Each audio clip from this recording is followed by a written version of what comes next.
नमस्कार, सुबह लक्ष्मी में स्वागत है आपका। मैं हूं नीरज वाजपेयी। लेकिन सबसे पहले देखते हैं इस वक्त की हेडलाइंस। अमेरिकी बाजारों में शानदार तेजी, डाउ जोन्स 200 पॉइंट चढ़कर बंद। एशिया से भी तेजी के संकेत, जापान का बाजार निक्केई 1.25% ऊपर। एसजीएक्स निफ्टी में भी तेजी। कमजोर डॉलर से सोने को मिला बूस्ट, कॉमेक्स पर भाव $1185 के पार। क्रूड में भी तेजी, ब्रेंट पर भाव $65 के करीब। 7 दिनों की लगातार तेजी के बाद कल भारतीय बाजार में शानदार तेजी देखने को मिली। सेंसेक्स 350 पॉइंट की उछाल के साथ बंद हुआ, जबकि निफ्टी 8100 के अहम स्तर के पार। व्यापार घाटे में कमी से करंट अकाउंट डेफिसिट में तेज गिरावट। FY15 में कैट 1.7% से घटकर 1.3% पर आया। The economy can be moved in about 6 months to 12 months, but I'm afraid 2015 may turn out to be a wasted year. हमारे खास प्रोग्राम काउंटर पॉइंट में पूर्व वित्त मंत्री पी चिदम्बरम ने सरकार के अब तक के काम पर रखी बेबाक राय। कहा, बोल्ड फैसले लेने से ही पटरी पर लौटेगी इकोनॉमी। आरबीआई और सरकार के बीच लेकिन तालमेल की थोड़ी कमी। मैगी पर बैन का दिखने लगा साइड इफेक्ट। नेस्ले के गोवा प्लांट के करीब 500 कॉन्ट्रैक्ट कर्मचारी हुए बेरोजगार। उधर HUL ने नॉर नूडल्स को वापस लिया। FSI की मंजूरी के इंतजार। मेरे हिसाब से तो 25 बेसिस पॉइंट तो शायद इसी कैलेंडर ईयर में आ जाएगा और मार्च तक बिटवीन 50 और 75, गॉड विलिंग। HDFC बैंक के MD आदित्य पुरी ने जताई ब्याज दरों में और कमी की उम्मीद। CNBC आवाज से एक्सक्लूसिव बातचीत में कहा, HDFC बैंक भी जल्द सस्ता करेगा लोन। उम्मीद है इसी हफ्ते हो जाएगा सस्ता। तो चलिए, बेहतरीन क्यूज दिख रहे हैं। लेकिन सबसे पहले देखते हैं SGX निफ्टी में किस तरीके का कारोबार हो रहा है, जो इंडिकेट करेगा कि इस आज का अपना निफ्टी किस लेवल पे देखेगा। तो आप देखें करीब 0.25% के आसपास की बढ़त के साथ SGX निफ्टी में कामकाज दिख रहा है। 8145 के लेवल पे ट्रेड कर रहा है, जो एक संकेत दिख रहा है कि शायद ओपनिंग भारतीय बाजारों की बेहतर रहेगी, क्योंकि कल एक बड़ी अच्छी रैली भारतीय बाजारों में देखने को मिली थी। लेकिन एशियाई बाजारों के दूसरे मार्केट्स भी आप देखेंगे तो एक अच्छी तेजी यहां पे देखने को मिल रही है। लेकिन भारतीय बाजार में कल जो तेजी आई है वो क्या आज भी बनी रहेगी या नहीं रहेगी, ये इंपॉर्टेंट होगा। जो निफ्टी का 8100 का लेवल था वो सस्टेन कर पाएगा नहीं, ये सारे जो मजबूत संकेत है ग्लोबल के, वो किस तरीके से अफेक्ट करेंगे भारतीय बाजारों को, जानने के लिए चलते हैं हमारे रिसर्च एनालिस्ट आशीष वर्मा के पास। और आज के बारोबार पे क्या रणनीति होनी चाहिए ये बताएंगे मार्केट एडिटर अनिल सिंघवी। लेकिन सबसे पहले आशीष के पास। आशीष, क्यूज तो बढ़िया दिख रहे हैं, क्या इंटरनल्स है? मूड काफी बेहतर होता हुआ ग्लोबल इक्विटीज का। अमेरिकन मार्केट से शुरुआत करिए और वहां पे हमने देखा अच्छा खासा पॉजिटिव साइड में मूव था। 1.25% के आसपास की तेजी, दिन भर वहां पे हमने देखा सस्टेन्ड बाइंग देखने को मिली और फाइनली दिन के हाईज पे जाके अमेरिकन मार्केट्स बंद हुए। आपकी स्क्रीन पर 1.25% तक के मूव्स वहां पे देखने को मिले। इनफैक्ट कल की उछाल के बाद पूरे साल 2015 के अगर आप रिटर्न्स देखेंगे तो अमेरिकन मार्केट वापस हर निशान पे आपको पहुंचते हुए नजर आएंगे, वापस ब्लैक पे पहुंचते हुए नजर आएंगे। क्यों आया ये मोमेंटम, क्यों आई ये तेजी?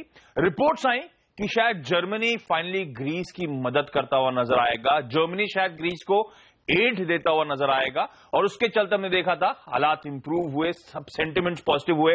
अंग्रेजी में कहते हैं 11th आवर पे अब माना जा रहा है कि डील शायद क्लॉक होती हुई नजर आएगी, ग्रीस की मदद कर दी जाएगी और इसीलिए वहां पे हमने देखा स्मार्ट मूव्स। इनफैक्ट तमाम ब्लू चिप कंपनीज, तमाम S&P की जो सेक्टरल इंडिसेज हैं, सब हरे निशान पे कामकाज कर रहे थे। तो ब्रॉड बेस्ड बाइंग अमेरिका में कल देखने को मिली। यूरोप में हमने देखा स्मार्ट मूव्स आते हुए। इनफैक्ट वहां की मार्केट्स तो 1.25 से 2.5% तक मजबूत थे। जर्मनी का इंडेक्स आपके सामने 2.5% की मजबूती यहां पे देखने को मिली। इनफैक्ट आपको याद होगा फ्राइडे को 1%, मंडे को 1%, ट्यूसडे को 0.5% कमजोर थे, लगातार प्रेशर झेल रहे थे। इनफैक्ट यूरोपियन मार्केट तो मोटा मोटी कहना चाहिए लगातार 6 दिनों से कमजोरी दिखा रहे थे। कल फाइनली वहां पे भी लो लेवल से एक स्मार्ट बाइंग इमर्ज हुई है और पूरी तरह से वो मीडिया रिपोर्ट जो आ रही थी कि जर्मनी, और कहा जा रहा है वो जर्मनी जो एड देगा एक स्टैगर्ड वे में, यानी कि थोड़ा थोड़ा टुकड़ों में वो एड ग्रीस को देता हुआ नजर आए। तो ग्लोबल इक्विटी मार्केट जो अच्छा मूड दिखा रहे हैं, पूरी तरह से कैटलिस्ट जो है कल का ग्रीस था। ऑब्वियस है कि बेहतर ग्लोबल क्यूज, बेहतर ओवरनाइट क्यूज एशिया ने पिकअप करे, इसलिए एशियन मार्केट्स मजबूती के साथ कामकाज करते हुए। निकेई जो ऑफलेट कुछ वीकनेस दिखा रहा था, स्मार्ट बंप यहां पे भी देखने को मिल रहा है। SGX निफ्टी दर्शा रहा है कि इंडियन मार्केट्स की मजबूती के साथ शुरुआत शायद 1.5% के आसपास की बढ़त के साथ इनफैक्ट शुरुआत होती हुई नजर आए। तो बेहतरीन क्यूज के चलते आज भारतीय बाजारों की शुरुआत कम से कम निश्चित तौर पे अच्छी हो सकती है। इसी बारे में बातचीत करेंगे। अनिल सिंघवी हमारे मार्केट एडिटर हमारे साथ जुड़ चुके हैं। अनिल जी, जिस तरीके के संकेत दिख रहे हैं ग्लोबल मार्केट से, वो एक पॉजिटिव ओपनिंग के संकेत जरूर दे रहे हैं, लेकिन कल FIIs ने फिर से एक बार बिकवाली करी है। आंकड़ा करीब 482 करोड़ के आसपास का आया है और 7800 के पुट में काफी बिल्टअप देखने को मिला है। किस तरीके की ओपनिंग आज एक्सपेक्ट कर रहे हैं आप? ओपनिंग तो मजबूत हो जाएगी क्योंकि कल से सेंटीमेंट भी सुधरा है और भारतीय बाजारों का भी और ग्लोबल संकेत भी अच्छे हैं। लेकिन न सिर्फ कैश मार्केट की बिकवाली का आंकड़ा बल्कि वायदा कारोबार में भी कोई खास खरीदारी FIIs की तरफ से है नहीं।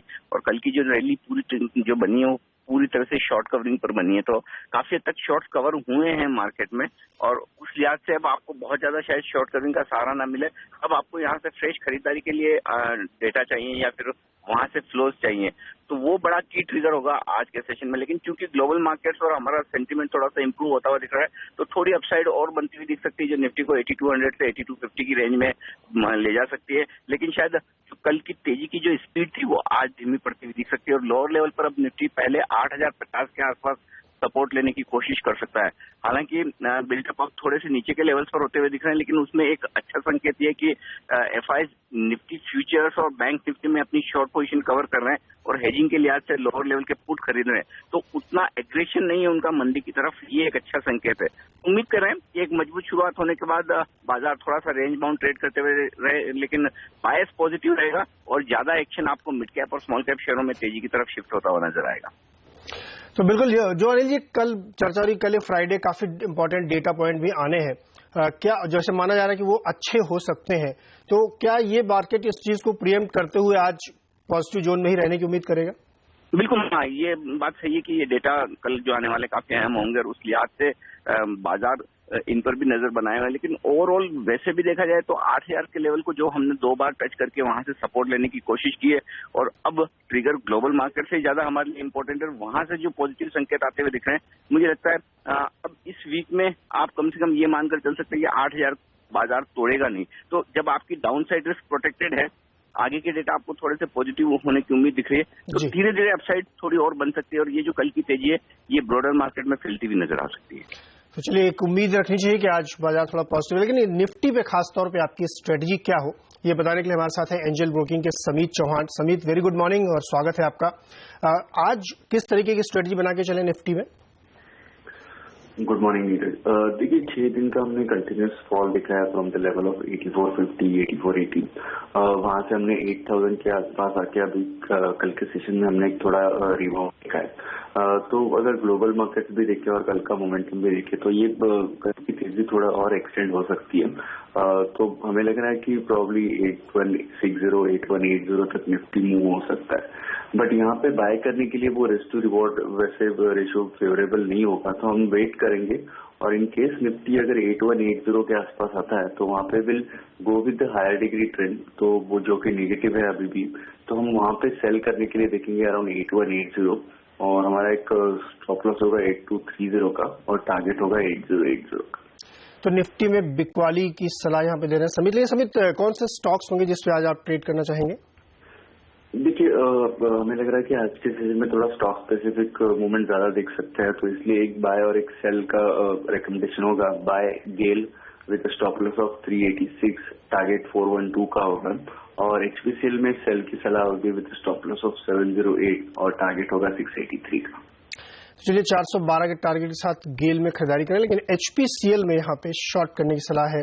683 रुपए का टारगेट होना चाहिए। बहुत धन्यवाद समित यहाँ पे हमसे बातचीत करने के लिए और अपनी राय देने के लिए। लेकिन एक और अच्छी खबर है, देश का जो चालू खाता घाटा है यानी CAD करंट अकाउंट डेफिसिट, उसमें मौजूदा वित्त वर्ष की चौथी तिमाही में तेज गिरावट देखने को मिली है। ये करीब 1.3 अरब डॉलर रही, जबकि पिछले वित्त वर्ष की तीसरी तिमाही में ये 8.3 डॉलर के आसपास थी। कैड में ये गिरावट खास तौर पर व्यापार घाटे में कमी की वजह से आई है। हालांकि अगर 2013 और 14 की अंतिम तिमाही के आंकड़ों से इसकी तुलना करें तो इसमें थोड़ी बढ़ोतरी दर्ज की गई है। 2013-14 की चौथी तिमाही में CAD का आंकड़ा 1.2 बिलियन डॉलर था। हालांकि पूरे वित्त वर्ष में 2014-15 की बात की जाए तो करंट अकाउंट डेफिसिट में अच्छी खासी कमी देखने को यहां पे मिली है। मई में इनडायरेक्ट टैक्स कलेक्शन में भी करीब 37% से ज्यादा की उछाल देखने को मिली है। ये बहुत पॉजिटिव है क्योंकि वित्त मंत्री इस डेटा को लेकर के काफी खुश नजर आ रहे थे। टैक्स पर उन्होंने जो कहा है कि ये एक बहुत ही पॉजिटिव संकेत है कि इनडायरेक्ट टैक्स कलेक्शन में बढ़त देखने को मिली। उसकी वजह थी कि मैन्युफैक्चरिंग में जो है काफी तेजी से सुधार हो रहा है। मई में 16.9% का इंक्रीज है अगर उनको एक्सक्लूड करके भी कैलकुलेट किया जाए, और 2 महीने की जो वृद्धि है वो 12.6 है। इस सब से ये स्पष्ट होता है कि मैन्युफैक्चरिंग क्षेत्र में वृद्धि अच्छी हो रही है और एक बार दोबारा मैन्युफैक्चरिंग क्षेत्र खड़ा हो रहा है देश का, क्योंकि सेंट्रल एक्साइज में अपने आप में काफी अच्छी वृद्धि है। चलिए यहां पे एक छोटा सा ब्रेक ले लेते हैं, लेकिन ब्रेक के बाद लौटेंगे तो आपको बताएंगे उन शेयरों के बारे में जो खबरों की वजह से आज फोकस में रह सकते हैं।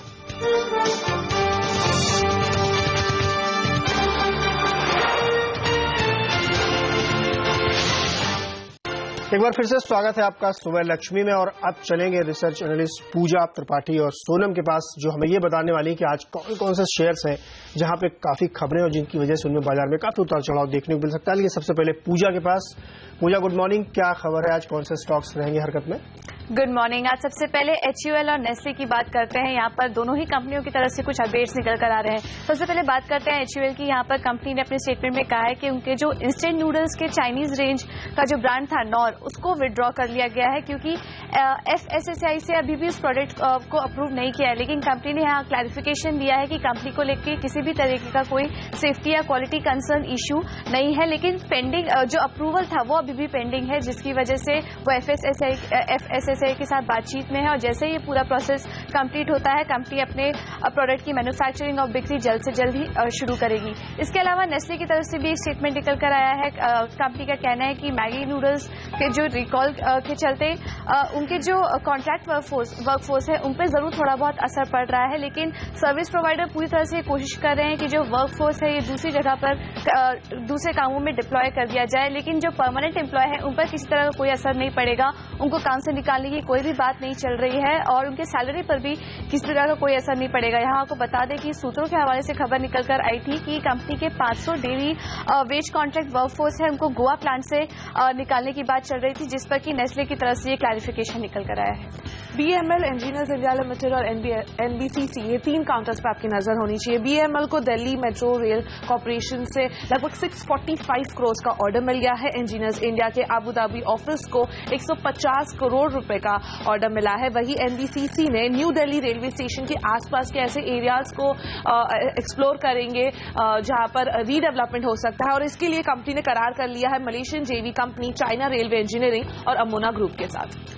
फेडरल बैंक ने अपने टर्म डिपॉजिट के ब्याज दरों में 15 से 50 बेसिस पॉइंट तक की कटौती की, जो कि 18 जून से लागू होगी। इंडसइंड बैंक, यहाँ पे सूत्रों के अनुसार इंडसइंड बैंक बातचीत में काफी बैंकर्स के साथ $75 करोड़ का शेयर सेल के लिए, इसके लिए बैंकर्स चुने गए हैं already. Morgan Stanley, CLSA, JM financial और क्रेडिट स्विस। इंडसइंड बैंक का मानना है कि ये पूरी प्रक्रिया शेयर सेल की वो इसी साल 2015 के अंत तक पूरा कर देंगे। L&T, यहाँ पर खबर निकल कर आ रही है कि कंपनी को मुंबई में 6000 CCTV इंस्टॉल करने का जो ऑर्डर मिला था उसके खिलाफ बॉम्बे हाईकोर्ट में पिटीशन फाइल कर दी गई है उस टेंडर को कैंसिल करने के लिए, क्योंकि यहाँ पिटीशन में कहा गया है कि L&T टेंडर के क्राइटेरिया को मीट नहीं कर रही है। इस पिटीशन के खिलाफ 23 जून को बॉम्बे हाईकोर्ट में सुनवाई होगी।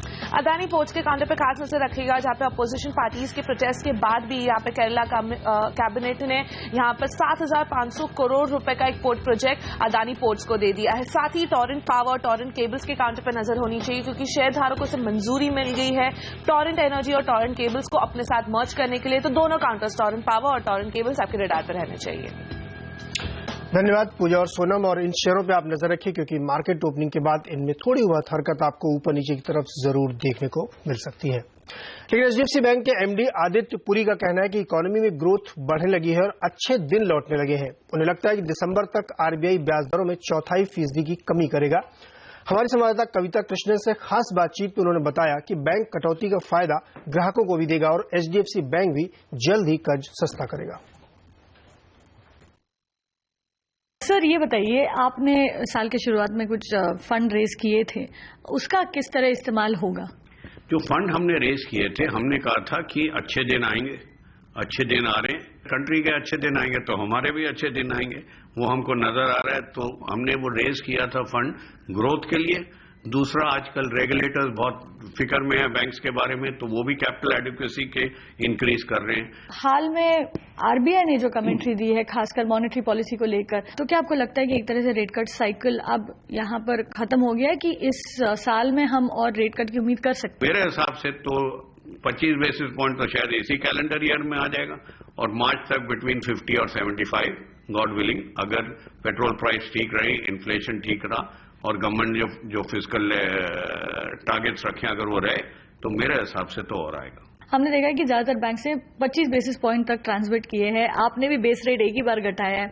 क्या आने वाले दिनों में आपको ये पूरा ट्रांसमिशन होते नजर आ रहा है और क्या आप भी बेस रेट घटाएंगे? ट्रांसमिशन भी नजर आ रहा है और बेस रेट भी घटाएंगे। अब आप ये ना पूछना कब, पर आपके साल के खत्म होने से पहले। चलिए, सरकार और रिजर्व बैंक के बीच तालमेल की कमी देखने को मिल रही है, ये कहना है पूर्व वित्त मंत्री पी चिदम्बरम का। हमारे खास प्रोग्राम काउंटर पॉइंट में पूर्व वित्त मंत्री ने कहा कि सरकार अपना मत आरबीआई तक पहुंचाने में सफल नहीं रही है, इसलिए 3 बार दरों में कटौती का भी कोई फायदा नहीं दिख रहा। आपने राजन साहब का जिक्र किया दूसरे कॉन्टेक्स्ट में, मैं दूसरा कॉन्टेक्स्ट लाऊंगा कि लोग कहते हैं कि वो अल्ट्रा कंजर्वेटिव हो रहे हैं रेट कट को लेकर के, और जो प्राइवेट सेक्टर के इन्वेस्टमेंट को चालू करना है वहां जो कॉस्ट ऑफ मनी का हिसाब है उसको देखते हुए बड़ा जरूरी है कि वो अग्रेसिवली रेट कट करें। लेकिन आपने तो अभी आर्टिकल ये लिखा है कि सरकार को ये कहा है लिख करके कि राजन की बात सुनिए। Well, my view is closer to the view of the government. I think the Reserve Bank of India ought to have cut rates a little earlier, but the governor seems to think otherwise. But the fact is, in this year, he has cut rates thrice. He has cut 75 paise. Banks are not yet passing it on. They've just begun to cut rates. I think the governor should have done it earlier, but that's all in the past now. But the governor and the government must talk to each other practically every day. Each one must try to influence the other. Just as the governor is attempting to influence the government to see his point of view, government must also talk to the governor every day and try to influence him to see the government's point of view. This is a game of who's more persuasive. See, my view is that if government doesn't take bold measures, I'm afraid the economy will be flat for another 12 to 18 months. But if you take bold measures, you've got 282 members in the Lok Sabha. So things can be done, things can be moved. And then you address sectoral issues, the issue of banks, the issue of insurance, the issue of capital market, all the money locked up in provident funds, pension funds, the distressed assets, stressed assets. If you begin to address these issues with a lot of courage and boldness, I think the economy can be moved in about 6 months to 12 months. But I'm afraid 2015 may turn out to be a wasted year. पूर्व वित्त मंत्री P Chidambaram के साथ देखिए ये पूरी खास बातचीत काउंटर पॉइंट में सिर्फ सीएनबीसी आवाज पर आज शाम 6 बजे और रात 10 बजे। चलिए यहाँ पे एक और छोटा सा ब्रेक ले लेते हैं। ब्रेक के बाद आपको बताएंगे कमोडिटी और करेंसी बाजार में आज के लिए आपकी क्या स्ट्रेटजी होनी चाहिए।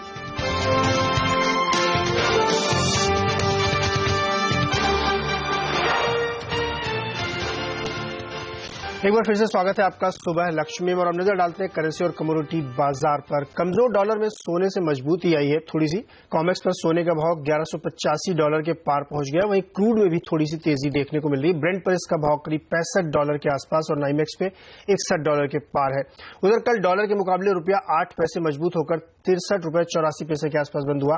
तो ऐसे करेंसी में और कमोडिटी बाजार में आज आपकी क्या स्ट्रेटजी हो, खरीदे या बेचे, ये बताने के लिए हमारे साथ है डेस्टिनी सिक्योरिटीज के Manish Sharma. Manish, very good morning. क्या स्ट्रेटजी रखनी चाहिए आज करेंसी मार्केट में, पहले बताएं। जी गुड मॉर्निंग। करेंसी में हम देखें तो 64 का क्रूशियल सपोर्ट लेवल था, वो हमने कल टूटते हुए देखा और उसके नीचे हम क्लोज कर चुके हैं और उसके नीचे हम सस्टेन कर रहे हैं, जो कि एक बहुत अच्छी बात है रुपए के लिहाज से। मुझे लगता है यहाँ पे मोमेंटम अभी भी रुपया मजबूत हो सकता है आने वाले कुछ ट्रेडिंग सेशंस में। 63-60 के टारगेट्स के लिए आप एक्सपेक्ट कर सकते हैं। यहाँ पे एक छोटा स्टॉप लॉस रखें 63.95 का। तो रुपए में आप थोड़ी सी आज बिकवाली की उम्मीद कर सकते हैं। 63.85 का आपका यहाँ पे जो है प्राइस जो इस समय चल रहा है उसके मुकाबले टारगेट 63-60 के आसपास होना चाहिए। मनीष, कमोडिटी मार्केट में क्या स्ट्रेटजी रखें आज? जी, एक तो मैं यहाँ पे गोल्ड में बाय करने की सलाह दूंगा।